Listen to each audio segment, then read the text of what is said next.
Welcome, children of Luvatar, to this week's episode of Echoes of Tolkien. I'm Ryan. I'm Derek. I'm Colton. And I'm Logan. All right, and this week, we're going to have a little bit more of a Gollum-centric episode, I think. I got a couple questions here. I think it'll lead into some fun conversation. So let's start her off. Number 1, would Frodo have been successful without Gollum's unintentional assistance? I think the only reason I say yes, because I think Frodo would not, I was getting his finger bitten off by Gollum. I don't think Frodo would have, but maybe Sam would have stepped in and not allowed him to just walk out. That'd be my argument. So that's just of like the end. I don't think they would have got to Mordor without Gollum. That's a good point. That's a good point. I agree with that. I don't think that they would have made it there without Gollum's assistance. I wasn't even thinking that.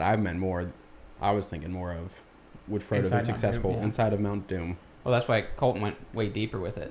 So, I mean, I agree with Colton. So we can start off with that.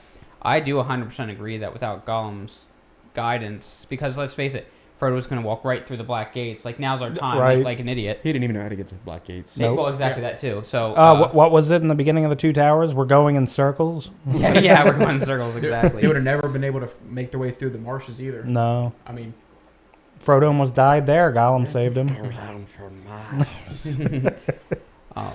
Personally, I don't know. I do not think they would have been successful. And because the ring's pull is at its strongest, like where in it was Mount forged, Doom, where it was forged. So I don't think it mattered who it was that was in there. I don't think anybody could willingly drop the ring into the fires of Mount Doom. Do you think with the power of the ring, Sam would have been able to stop Frodo whenever Frodo decided to wield it? What would Sam done? I don't know. Sam's kicked not his push ass. him or I kill don't him. know. No, Yeah. I don't think Sam would, because Sam's too good of a friend. yeah. That's what's crazy, though, is when you think about the whole circumstance where you put that friendship over top of the good of the world.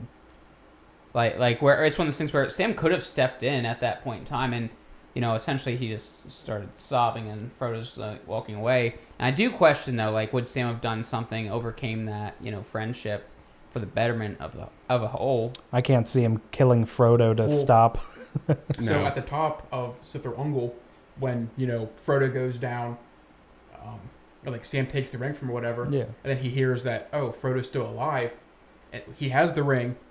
He has a clearer shot, essentially going towards Mount Doom, and he still stops and goes back to save Frodo. That is true. So he put his friendship there over. He did. No, that's true. Now, how much would that trajectory have changed if he thought Frodo was dead? So, What's- as in Sam what- taking it to finish the journey? Would Sam have relinquished control of the ring of Mount Doom? I think at that point he may have, because he hasn't had it wouldn't have had there that long. For the short time he did have it already started to have its pull on him. Yeah. Yeah. A lot more than it did Frodo in that same time frame. Yeah. I mean, that's a fair point. It's actually interesting thinking of some of these like call them alternate endings that could have happened. Fan theories. The fan theories, exactly. I always view Sam's obviously my favorite Hobbit of all of them. I mean, Hobbit's not my favorite race in Middle Earth, but Sam is one who I like his value in the journey as a whole. So I'd like to think like he would have got the job done. Frodo couldn't. I would like to think he would. I would like to think that, but I know he wouldn't. Yeah. Well, it is fine because I'm like Frodo. I just think the ring in and of itself is too powerful. Yeah. And that anybody, whether they've had it for a minute or thousands of years, in the presence of Mount Doom, the ring is just too strong. It's interesting though, when you think of like Frodo's purpose. So Frodo obviously fulfilled his purpose of the ring bearer, but in reality, he even failed at the end. Like you said, the ring's pull was too heavy at the time. But I'm like, even he technically failed at the end. It was a freak accident essentially that actually got the ring. Yeah, he made his decision. Yeah, the ring is mine. Yes. I don't know if anybody could have got it done without it being some sort of accident the way it was. Because even Isildur had all the intentions of destroying it and ending it. Because he fought in the war. He was there, saw it firsthand. Yeah. The evil of it, and when it push comes to shove, he couldn't do it either. It's true. The only person who could have done it was the Eagles. No, no, just kidding. no, won't rehash that. No, interesting fan theory though, but I actually how the story could change, like you said, from Shelb's lair when he actually thought, oh, Frodo's actually dead. I think that was a very interesting thought process there on how that would have changed the entire sequence of events of then bearing that burden by yourself. Because essentially Gollum was bearing the ring by himself. I mean, isolated, alone, and everything like that. So it's actually just would have been fascinating to see that trek and final part of the journey being taken alone at that point. And how long did Gollum hold the ring? I'm thinking it was like 500 years, right? I should know this. I honestly thought it was longer. I thought it was like 1,000 years. It was a long time. Yeah. though. It was a long And time. I'm thinking 5, but I could be wrong.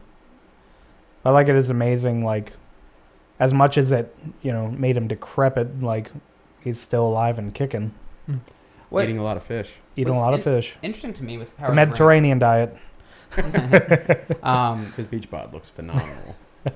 Is how the ring's pull or power, how the ring didn't get Gollum to do anything with it. Just hide in That isolation. that is actually kind of They really interesting. like Gollum successfully kept it in isolation that entire time, and the ring's pull and power it is supposed to be calling, to its master. I mean, that could go into, the same thing we were talking about last week about the hobbits. It's like how they really only care for simple things. Like, I mean, Gollum was, what do you call it? Like the river folk. He cared about fish. He cared about fish. Yeah. But like, same as the hobbits, like he didn't really have a lot of desires for power and control. He just wanted his precious. Yeah, I think that's the interesting thing is though I'm just surprised that the ring didn't almost like create that over that span of time. Trying to get back to its master. In fact, the sequence of events once the ring actually changes hands is relatively quick versus when it was with Gollum for all those years. Right. So Interesting. I got a couple more questions we can dive into. Yeah. Well, while we're kind of on the topic of Sir Thungol and whatnot, I do think it's kind of funny when Gandalf hears from Faramir that Frodo and Sam are going over the pass The Morgul Vale. in the Morgul Vale. Gandalf is like distraught about it. Kind of like thinking about it. What other plan? So they spent like 3 months in Rivendell after they established the company, where they were going over maps. They had scouts out scouting, whatever, and it seems that they had no sort of council as the 9 of them of like, hey, this is where we're going. This is how we're going to get Mapped there. out plan. That's actually a good point. Because even when they're trying to go over top of the mountain, Gandalf and Aragorn are they're not like bickering, but like they're talking about their options. So I mean, we're talking within the first chapter of leaving Rivendell. They're already having like, oh, well, is this the way we should go? Should we go more like? If you pretty much have one shot to destroy this ring. And they're like, let's wing it. They're going to wing it. They don't have like plan A, plan B. If this doesn't happen, we can regroup here. We can try and get to here. I mean, the fact that you brought up that critical thinking within the first 15 minutes of this podcast does show that after that 3 months, you would have thought someone would have said, maybe we should map this out and have a little bit. You'd think before they started the journey. I mean, perhaps they did, like Gandalf and Aragorn and Boromir would probably have planned it out somewhat more. I don't know. You would think Frodo might be involved in that, being he's part of the company. Just in case anything happened to everybody. He had no idea which... That bastard didn't even know to go right or left. Well, even before they even got to... That's a good point. Before they got to Lothlorien, they kept Aragorn made a comment like, I don't know which way Gandalf would have had us go. It shows, to me, that shows that even Aragorn, who was essentially second in command of the company, had no idea what the plan was. I wonder if there's any strategy between, like, we're not going to tell anyone just so the plan can't get out, so Gandalf is the only one who knows it. But you're really betting a lot that this wizard is definitely going to be there the entire time. Or the whole company's going to stay together the entire time. But what would have been the plan? You can't go through the Black Gate. Well, yeah, Frodo. So your other dead set on that. option is Morgul Vale? Or are they just going to try and climb the mountains and get into more... Because now, Gollum says this is the only other way. But, that's just him trying to deceive them to get up to feed Shelby. Yeah. But, makes you wonder, there was no conversation at all. And, hey, this is going to be our easiest point of entry into Mordor. This should be plan 1. That is a funny funny point. Actually. I don't think I've ever actually thought about that. It's like, what was their plan to get into Mordor? And like, Yeah. so was there no team building in Rivendell where Legolas and Frodo could have learned who each other were? Like a So ropes course? Yeah, Anything? anything really. No, that's an interesting point. I mean, and that's, I guess, brings back to that initial question is no, I don't think they would have made it without Gollum. No, they definitely They needed a would've- guide. Yeah, they definitely would not have gotten that far. Yeah, they wouldn't have found out where to go. Maybe Gollum was Gandalf's plan. I don't know. Gandalf You know, would've had a it's weird crazy plan. how, Frodo mentions, like, it's a pity Bilbo didn't kill him when he had the chance. And Gandalf's like, pity. Pity, that's what kept him alive, Yeah, another special, scene from. And Gandalf. full circle, that becomes their guide, Yeah. who kind of destroys the ring. Yeah. Some say, Fulfilling his destiny, if you will. yeah, exactly. It's like Bilbo's. Makes you wonder how much Eru Iluvatar's hand may have been in the destruction of the ring. Exactly. Perhaps. All right, let me throw another question. If Gollum Smeagol didn't die in the Return of the King, would he have survived or healed after the ring was destroyed?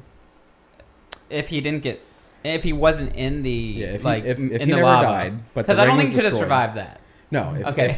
if he never died, Okay. Yeah. and the Let's ring was say after they destroyed. separated in Shelob's lair, he never climbed back up Mount Doom with Frodo and Sam, and he just happened to be alive. The ring's destroyed. I actually feel like because there's lifespans of the different races in Middle Earth, I think that the only thing that was keeping him alive essentially was the ring because it gave him a natural long life. So I think he would have just essentially died What's actually within a year. What's actually kind of amazing is the fact that he didn't, cripple and die after he lost the ring.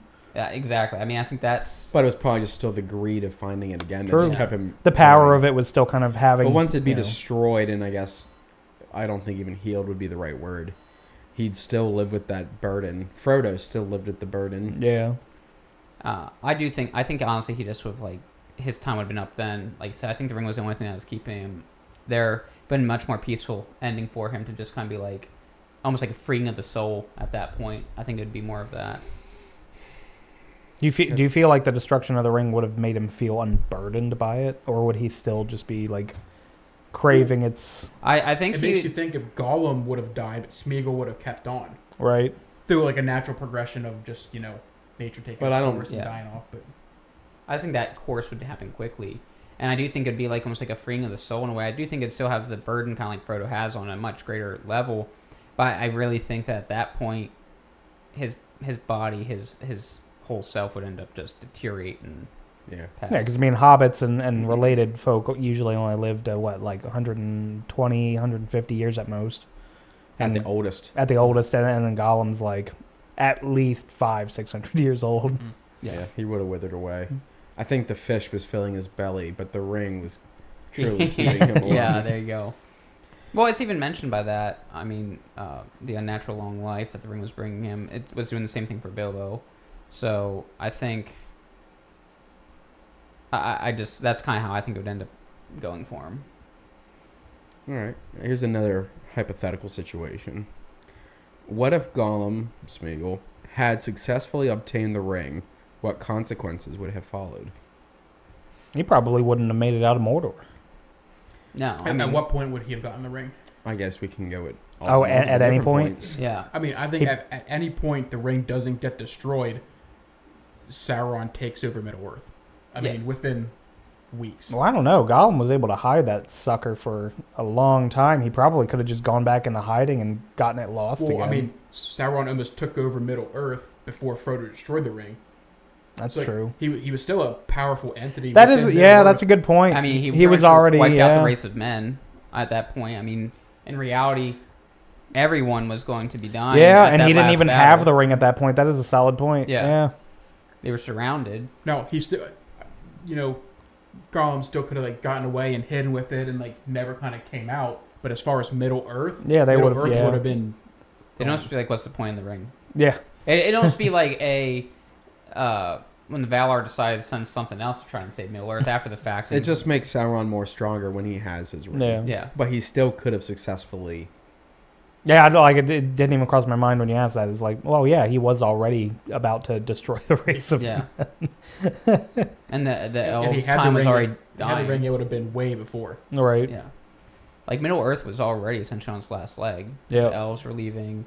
Men were kind of weak. Yeah. The hobbits weren't gonna stave them off.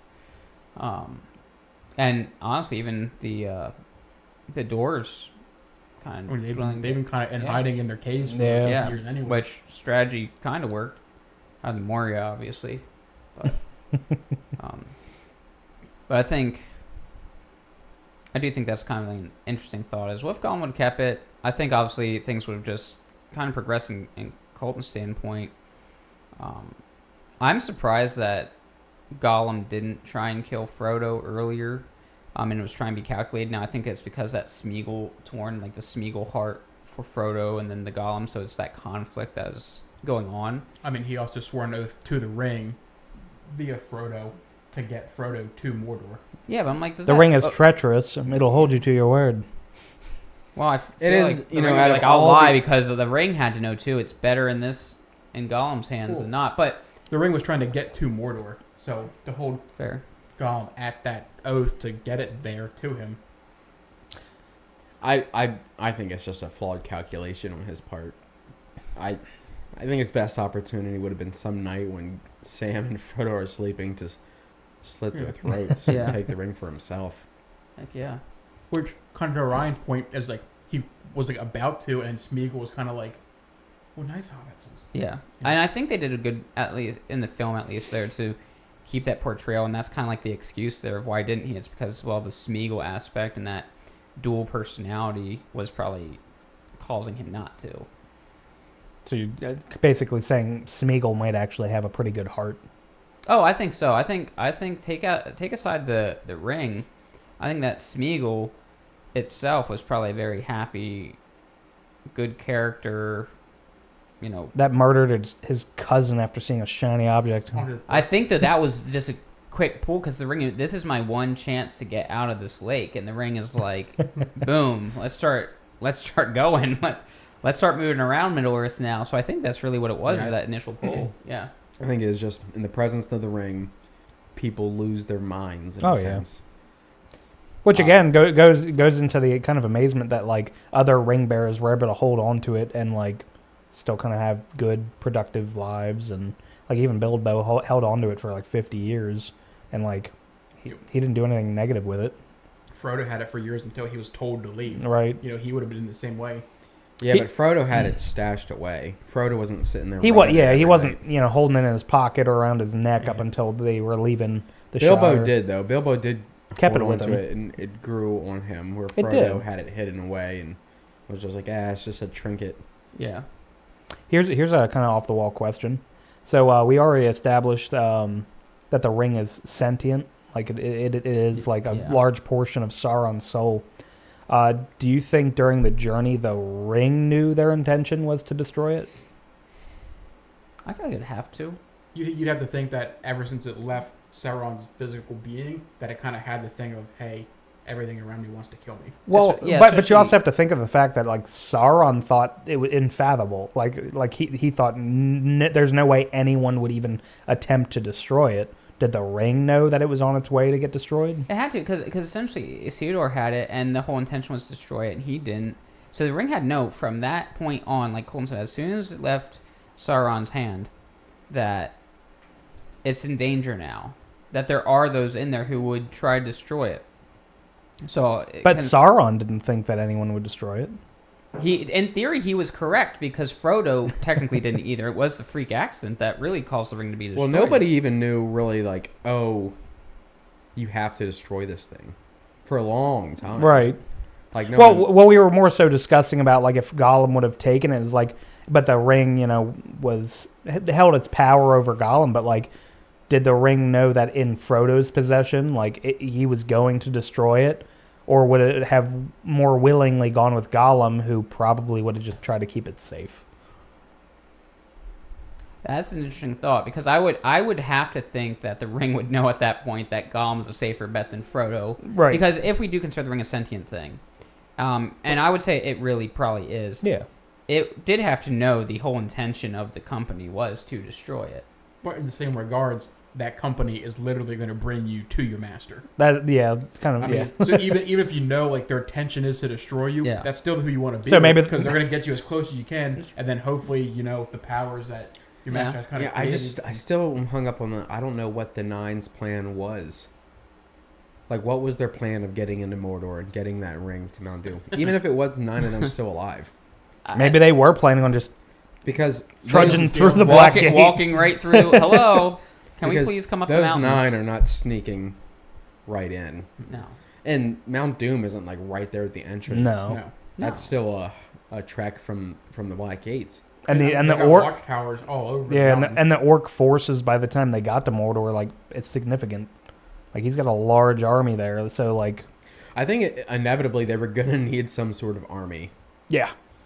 Maybe that was the plan. Maybe on their it kind of makes sense because in the end it did happen. Not that I think they would have succeeded if the ring wasn't destroyed. I mean, But like maybe their plan was, Aragorn was part of the company.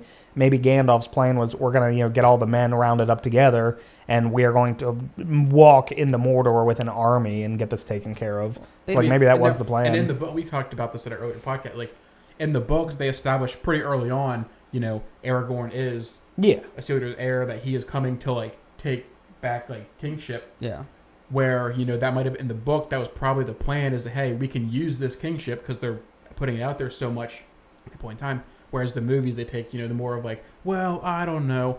So that kind of takes two different thinkings of the whole purpose or planning of the Fellowship does kind of change in that with that little movie change. Right. It's actually insane the time period that Gondor just had a steward versus an actual king, and how long it ended up taking for Aragorn to take up his rightful Thousands space. of years. Mm-hmm. Yeah. Yeah, it's crazy. Yeah, and I think that kind of goes as just the timing of everything, and it's very interesting. It's like what then all of a sudden he's like, all right, time be king. It's just very. It was a steward of Gondor that granted Rohan their land Yeah. to start founding their own nation, country. I mean, they were kingdom. essentially like ruling as a king, but just without the name. Right. It's probably because they are big on bloodlines, Yeah. and because they didn't have the bloodline, I think they kind of knew that people wouldn't accept them as a true king. So just because Elendil was so highly regarded, like in Gondor, like Elendil is, I'd say, even still their most primary of all kings. I mean, he essentially is, I think, the first king up of until Gondor. Elisar. Yeah. Well, up until sorry. Yeah. Well, then you're having a pretty short jump there. You have limited to choose from the actual bloodline. But I think I don't know. I just find that timing very fascinating.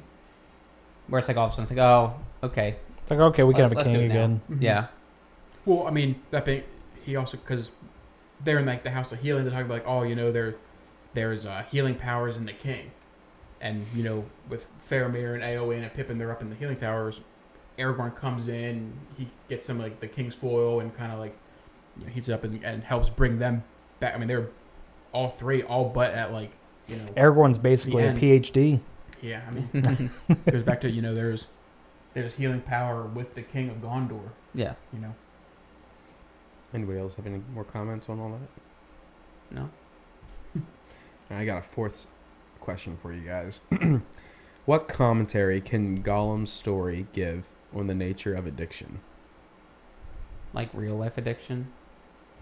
I mean, It can give you long life. give you long life. Oh. Yeah. I don't think so. Well, I've been doing something wrong. yeah. No. Don't do drugs, kids. There you go. I think it's actually an interesting take because I think the ring, considered an addiction or something that has a formidable power over you that you can't resist. I think actually kind of Tolkien's writings can kind of speak to that, or at least relate to someone who does have like those addiction issues, is reading it and how to overcome something that's so powerful. And maybe someone has watched movies or read the books or anything like that and have felt some form of, inspiration from it in that context. Now, who would you say that would have become addicted to the ring overcame that addiction? In Middle Earth. Nobody really did. No one really did. You just brought up about like how people can take that and like how to overcome addiction. Well, technically Nobody overcame did. that addiction. Well, Nobody's on this ever had- podcast, I don't exactly say, hey. Nobody has had a high quite like the One Ring. No, but they all perished, and in not glamorous ways. Isildur shot in the back. Gollum and Frodo fell into the.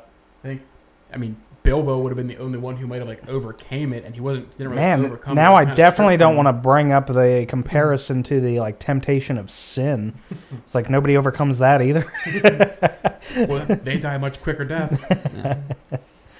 What about you? What are your thoughts on that one? I think the book films do a great job of showing Smeagol and Gollum. Like, there's you, and then there's you being powered by something darker and deeper. I think it's cool how it shows in the books, but the movie portrays it well when Smeagol and Gollum are talking to each other, and he's like, leave now, be gone, and Gollum's like, you can't talk to me like that, Yeah. I thought that was an interesting kind of view into Smeagol and the struggle he had. And then even for a brief time, he thought he won. He told Gollum to go away and never come back. Right. And he's gone. And he had such joy that he had defeated this thing. But so many times in life, we know people who've struggled with addiction, Right. relapse. It's just I think it's an actually impossible battle almost. I think it's actually a really good point when you mentioned about the two different personalities, because anyone who has seen anyone with addiction, you do see that who they are, and you love the person they are, and then you see them fall into, call it the Gollum-esque, of who they are on the addiction. It's a completely different person. So it's actually very interesting, and it's a much deeper question when you do ask it that way of the split personalities that addiction can cause. I think Gollum is that perfect representation of that. And like just very relatable if you've seen some sort of addiction, of what that's like, and that love you have for the person as they are as their core versus who they are when they are on that addiction. Yeah, it actually kind of shows a little strength in Smeagol too. Like, he's even telling Gollum he hates him. Like, he hates him. Yeah. And so, like, yeah, I think that's a pretty good allegory for it, actually. Yeah. It's a life of torment. And I don't know. You might know this. Like, I don't know if Tolkien wrote it with kind of like the intent of this show, like a direct comparison to an addiction. But like, even when Smeagol first gets the ring, he goes back home with his family, and they end up kind of like shunning him out because he gets so attached to this thing, and they end up kind of kicking him out of like their little village, and that's why he goes off to be on his own. Right. Yeah. It does have a very direct correlation to addiction. I don't know If not intention, if it's not intentional, it definitely like you can see it that way. I don't even know. I don't know if Tolkien meant for the ring to be an allegory for sin, or if just the whole story is an allegory for good and evil, which I think are two Probably more so the latter. different things. Yeah. But I think that's really what draws me, and I think a lot of people, is just overcoming good versus evil on like overwhelming odds. And the struggle, the burden of it, I think, is well portrayed. Because I do think in some aspect in everyone's everyday life, you are struggling with that good versus evil on a daily basis. So it makes an easy, Yeah, and I think relatable story. I think that's something Tolkien had a hell of a life. Like he kind of he knew the power of the evil side of things of the world, and he still wrote a story about good overcoming. And I think it's kind of pretty deep and emotional in that way. Is that he saw some shit, and he's like, I'm going to write a story about winning. Yeah. I think it's a powerful contrast between Smeagol's story and Frodo's, where Smeagol had this burden and he had to struggle with it alone, where Frodo had companions. It's true. The Nine, Sam right there by his side the whole time, and just kind of like showing, like, no matter what your struggles are in life, like doing it alone doesn't typically end well for you, and that we need to have these friendships and these connections to grow, to hold you stronger, to hold, keep you going. I think that's powerful. Yeah. I think so. Tolkien's just so wise Yeah. in his writings and the way he portrays things. Powerful stuff. Yeah. Yep. Absolutely. See, don't get me wrong. And I'm like, oh wow, we can like talk about Gollum a lot. And there's a lot of interesting aspects. And I go back to like, but can they really make a Hunt for Gollum movie? I Well. think I need to see more on what happened when they hunted for Gollum. yeah, there you go. No, that's the thing is I think like you said, and when the podcast, Derek, is the story of Gollum was well portrayed, and I think that's a deeper conversation. I just don't know if there's like much more story to tell, but more so a deeper conversation, the story we already know. So, I mean, what I think, it all kind of depends on how they do it, but like, what I'd like to see out of that movie would be more of like showing, you know, so like everybody who Aragorn comes across like knows who Aragorn is. Like yes. he's, as the ranger, you know, he's been all over Middle Earth. You know, he's been down in Gondor before. He's Rohan. Like he's saying all these things. It would be cool if they portrayed it more or less following him or Gandalf and like, you know, their adventures throughout Middle Earth and like coming in contact with these people, with everybody, kind of like, well, also, you know, that's what I hope. That's what I do hope it is leaning toward. I mean, and it makes sense if that's the direction they're going, since they're trying to get Vigo back, trying to get Ian back. Yeah. Heck yeah, Vigo wants that paycheck. I mean, like I said, I'm gonna watch it either way. I just the sure. premise is just like, is that the movie we want to make right now? No, but my point was just like, yeah, I agree. I think we all agree on where the direction of the movie should go. But I do think it's very interesting, some of these questions where you're like, oh, Gollum is a very deep character. There's a lot of substance to it. It's what one thing Tolkien was always great about is every character is deep. Yeah, that's very true. Like Has he's a very thorough backstory. and like going deep inside of each character and their past, where they came from, and things they're doing. Yeah, he doesn't really do simple characters. Not a lot of them, at least. Yeah. No. Not ones that have anything to contribute to the story. Right. The amount of history, languages, everything that he wrote in the time period, I think we mentioned it before, but I tell you what, it is insane. It is. It's That amazing. is commitment. It Man. is. Well, I mean, you think if between the first, second, and third age, well, we're talking about almost 1,000 years, or no, it would be 10,000 years.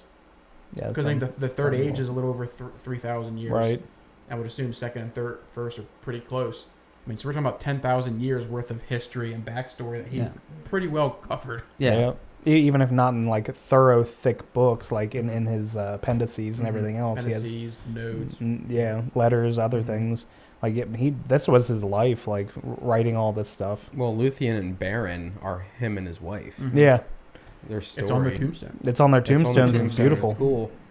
You know, their love story, which is a cool book story. If you guys ever want to read, I can let you borrow. But it is cool. He turned his own love story with his wife into a story, and then Aragorn and Arwen are direct descendants of Beren and Luthien, and both again a man and an elf and a man and an elf. Yep. Nice. Crazy. Just beautiful stuff. Yeah. That he knows how to connect everything. Yeah. She's half elf. Half elven. Get it right. No, I'm just kidding. So we're kind of talking on some like hypotheticals here. Hypothetically speaking, if Gandalf and Doran's Bane don't clash there at the bridge, and say Gandalf leaves with the company before he gets there, do you think he continues to pursue the company, or do you think he just goes back into hiding? I would go back into hiding. Yeah, because like, sorry. was he drawn to take the ring? The Balrog? No, I feel like he was just pissed off and was like, why are these people in my freaking mind? You know, I'd have to go read some deeper into that. Me too. But now that we're talking about it, I would be more willing to bet it was the presence of the ring that woke him. I was kind of thinking that. That's interesting. We'll have to come back around that in and another then episode. would But he have pursued them? Perhaps. Could you imagine a Balrog on top of everything else? Without wings and with the ability to fly. Well, with wings shut up. and maybe the ability to fly. On top of everything, having that in battle. I mean, He's just running through the countryside. Yeah. Well, I mean, he's not the first one. There's been other ones. Right. They've been destroyed. Yeah. It just But they were, for a long time, completely dominant in battles. Yeah. Like 7 of them. It's just a fascinating thought. Could you imagine like looking across Pelennor Fields and there's just 7 Balrogs coming at you? Man. And Durin's Bane wasn't even like the leader of the Balrogs. Yeah. He was actually relatively smaller, wasn't he? I don't know how much size difference there is, but I know Gothmog was like the leader of the Balrogs. I wonder what And he killed, and I think, how many of the high elven kings were all killed by Balrogs? Oh, Like you're asking 3 or me the wrong 4? question. 3 or 4. I mean, they're powerful Yeah. being. I mean, they're Maiar. Yeah. I mean, they And I mean, if almost got Gandalf, so... Well, They did. kind of They get did get Gandalf, yeah, Gandalf. and he was sent back. okay, back it up a little bit more, I guess. If Durin's Bane would have grabbed the ring, he's a servant of Morgoth, essentially. Does he keep the ring, or does he return it to Sauron? It's a good That would go back question. to that. Would the ring have so much... I think Pull on I think somebody. he storms the Black Gate. And he dethrones Sauron. He probably would. He rules Middle Earth. Yeah. You guys ready to write some fanfic? Yeah, exactly. I am not great enough for that. No, but that would actually be such an epic storyline.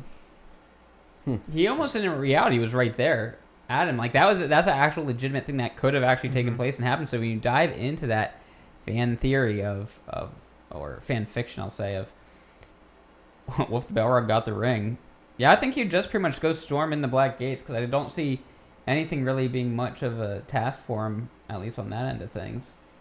This may not even be a hot take, but the Balrog and Gandalf fighting in the movies, I think that is my ultimate favorite scene in all three films. Every time every time I put in the Two Towers and I watch the extended version of that scene that Peter Jackson created, it's the hottest scene in any of the movies. Oh yeah, it is so sick. Is it because he's basically a lava monster? Yeah, I mean that could be part of it. Temperature wise, it's off the charts. It's off the charts. I think it's going to be too because actually one of the rare times that you actually see Gandalf using, like, I hate saying real magic, but real forms of using like magic with the elements and to actually fight a foe. It's one of those times Yeah. you're like, oh wait a minute, Gandalf's kind of a badass. It's when you're reminded, like, oh, he doesn't just say nice things; he's actually a wizard. Yeah. No, I think that is like one of the best scenes in the film. Oh, How I never grow tired of it. How different or different at all would it have been if Gandalf wouldn't have fallen and stayed Gandalf the Grey? Well, that depends on what happens with Thorin's Bane. I guess if you're saying if he's able to, defeat the Balrog there and stay with the company. I mean, he Or wouldn't get have been back as with him. powerful as Gandalf the Grey versus Gandalf the White. I think that power was the most needed. I think that Middle Earth needed. Is that for sure true? I don't know. I'd have to dive more Well, into that. Because Saruman was the more the powerful wizard. until and when- Gandalf came as the When White? he Yeah. came back as the White Wizard who Saruman was supposed to be. Yeah. I mean, in hell, the next time he confronts Saruman, he's like, "Your staff is broken and it's shattered." Yeah. And like, I mean, like, I think there was some increase I think he experience definitely points when he came He Gandalf the definitely White. leveled up. Yeah. I think Gandalf coming back is also an interesting thing because that is one of those things. Because Iluvatar rarely gets directly involved in anything, but the fact that he was like, "I'm sending this motherfucker back. You're the only one who stayed on task. I need you to go I back." need you to go back." Things He would have finished been the job. so significantly different. So they would have left the Moria. They would have gone right to Lothlorien. Galadriel, Celeborn would have met with Gandalf.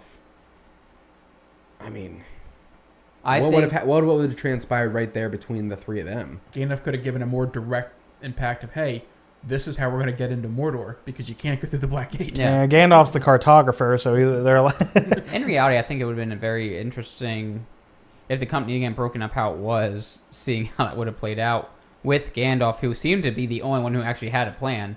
And I think him getting with Galadriel would have been interesting. I wonder if Galadriel would have played a bigger role, like throughout the actual task, if Gandalf was there to kind of like help orchestrate that. I know she was pretty much at the point where it's like the elves' time is done, this is the guidance.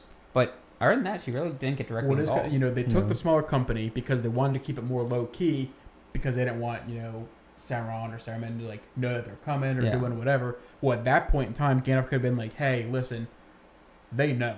Like, we need to get together everybody we can, get all the elf lords together. Like, Yeah. we're just gonna create a company of like a mass army and just a straight on attack." But yeah, but I mean, when we're considering like where the elves were at that point, weren't they all just kind of considering the fact that this battle to destroy the ring was really for men? Yeah, they Like- were at that point. I think like this is our battle. Yeah, like, Already this one isn't foot out us. of Middle Earth. Yeah. Like even getting any help from the elves at that point was, kind of gracious because they were like, "We're bailing. Yeah. We're getting the hell out of here. Like you guys And are how gonna deal much with of it it- yourself." When you think about it for a minute, though, how much of the downfall of Middle Earth was all kind of the elves' fault to begin with? Elaborate. and I'm still trying to work it out in my head. So Okay. maybe this goes nowhere. I mean, they allowed the creation of the ring. Essentially, they are the ones who created the rings. Celebrimbor created the rings, so in theory, their falling susceptible to Sauron is what led to the creation of the rings. Sauron didn't create the Elven rings. That's true, but didn't he need them in a sense to then have his power over all of the different races? I think he just wanted the rings of power. Because I feel like the point So, of his let me- ring was to dominate the other rings, which were always the leads of those races. Because I don't see where Sauron's like, they need these powerful rings. I mean, But the I feel rings. like the purpose was, rings gave the elves power. yeah.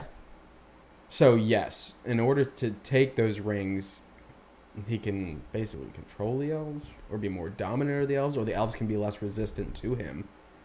Yeah, well, I kind of And feel like his that's what it will. was like the rings for each of these races that he knew he would have to dominate, and then he created his master ring. Essentially, that would be able to dominate all those other rings and essentially control then the outcomes of those races. I mean, the race of men fell straight susceptible to him. Real Yeah. quick. Real quick. Yeah. Sounds accurate.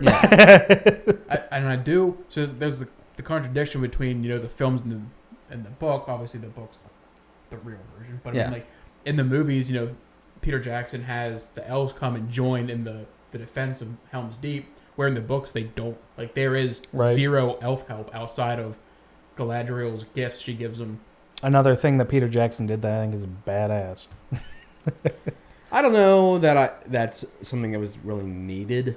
I loved it. I mean, it makes for a cool scene. Yeah. It shows you like a connection between like the elf and the men and the races of Middle Earth, where in the books that doesn't happen. Like there That isn't there connection. isn't that Because connection. again, at that point, the elves are like, "This is not our fight." Yeah. Yeah. So I mean, it kind of depends on which elves are you talking about when you want to sit there and say it's possibly the elves' fault for like. I just find it funny, like, the elves were so quick to leave, to go back to Valinor, which they were once kind of banished from being allowed to go back. To being allowed to go back. Huh? To being allowed to go back, and then why would you go fight? From Peter Jackson's versions, now I'm like sitting here, I'm like, y'all could have just lived and been fine, and you guys decide to like go and fight. Because in the books, the only elves who come to help are Elrond's sons. They're the only two elves that come to help out. Yeah. The rest of them are just like, well, I mean, it's not really our thing, so we're just gonna hide in our trees. Oh, why not? Yeah. Which I mean, do you really blame them? No, I mean- mean, no, that's a hell of a battle. I mean, if I could sit back and just, If you can protect your whole race by just saying like, hey, we're just gonna leave. we're gonna Yeah. get on a boat and Um, go. Sorry for you guys. I do find that interesting because when they're all leaving, they're going back to Valinor, aren't they? Mm-hmm. Yeah. It blows my mind that going back to Valinor used to be a like special thing for the elves, and then it just became like, all right, guys, we're all good to go back now. We can leave Middle Yeah. Earth. Is it? Did they? Were they just like, oh, I guess Middle Earth is screwed, so now it's okay? Like, I'm just curious because it used to be like an honor. I mean, I think You can just the way choose to go back. I feel like the way it's described is just kind of like their time's over. Like, they spent their time in Middle Earth, and now it's time to go back home. Essentially, Like you paid your dues. yeah, basically. There. Yeah. I guess I was kind of being a little harsh on the elves, but their homeland is in Valinor. Yeah. Ultimately. Yeah. Middle Earth was never meant to be like. I don't think it was ever meant to be theirs. No. Like, because I mean, The way they came there was by killing their own. Right. And taking the boats. yeah, but I over. mean, I think we discussed this on one of the previous episodes. Is that human beings, like they are heirs, like chosen people essentially, and so like I think Middle Earth was really supposed to be for them. So I think that, the elves were there to guide, but never meant to like be the dominant race of Middle Earth. So But they were for the long period of time. When They they were. were. In Middle Earth, yeah. Yeah, but I think that third age, like at the end of Third that age, third age, yeah. is kind of where like I think that's really what it was. Is like the time for us here is over. Yeah, Second Age elves are pretty sick. Yeah. Yes, they are. Do you think the elf lords, when they go back to Valinor, hold their power? No. Or, like, No, they're probably diminished. They're probably just like, what was your name again? Yeah. What's your name? back of line, kid. Yeah, exactly. Scram. Yeah, because like I mean, in Middle Earth, the elves that are there, like they're regarded as really high power and wise and everything. You go back to your homeland in Valinor, like, who are you? Yeah. I'm sure there's some respect. It's like, oh, the stuff you've done over in Middle Earth is like really great, but like, you know, I guess we don't really know what writings are there about elves in Valinor in the Second and Third Age. I'm sure there's plenty, but 'Cause, like nothing There were that I've read. kinships of Right. elves over there to begin with. So like there is a hierarchy of elves Right. and what their powers are. You just wonder if any of that hierarchy actually translates from those in Middle Earth. I don't know the Well, answer. that's There kinda probably what is. I was- There is probably something that answers it.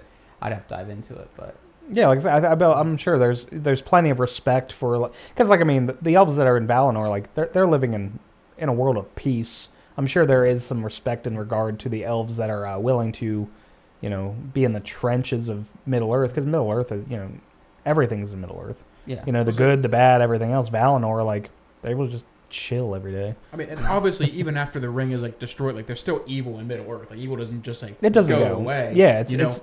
But- I think we also discussed in another episode, but like Morgoth is essentially like, he still has plans to come back eventually. well, or even still, so like he's so tied to the world Mm-hmm. that he is essentially, you know, sin.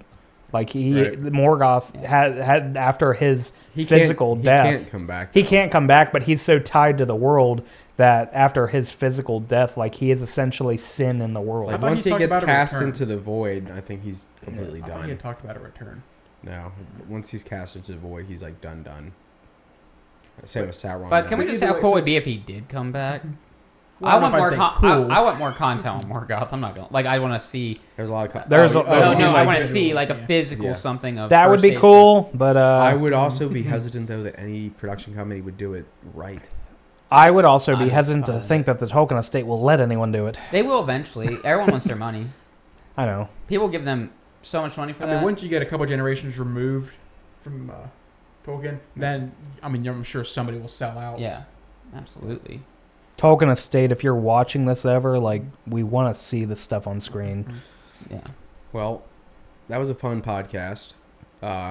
Before we leave, I'd be remiss if I didn't say, Kate, Colton, what were we smoking on earlier? I believe I was smoking Piper's Delight from Boswell's Cigar and Tobacco in Chambersburg. Yeah, check them out, guys, and tune in for another podcast. Catch you next time. See ya.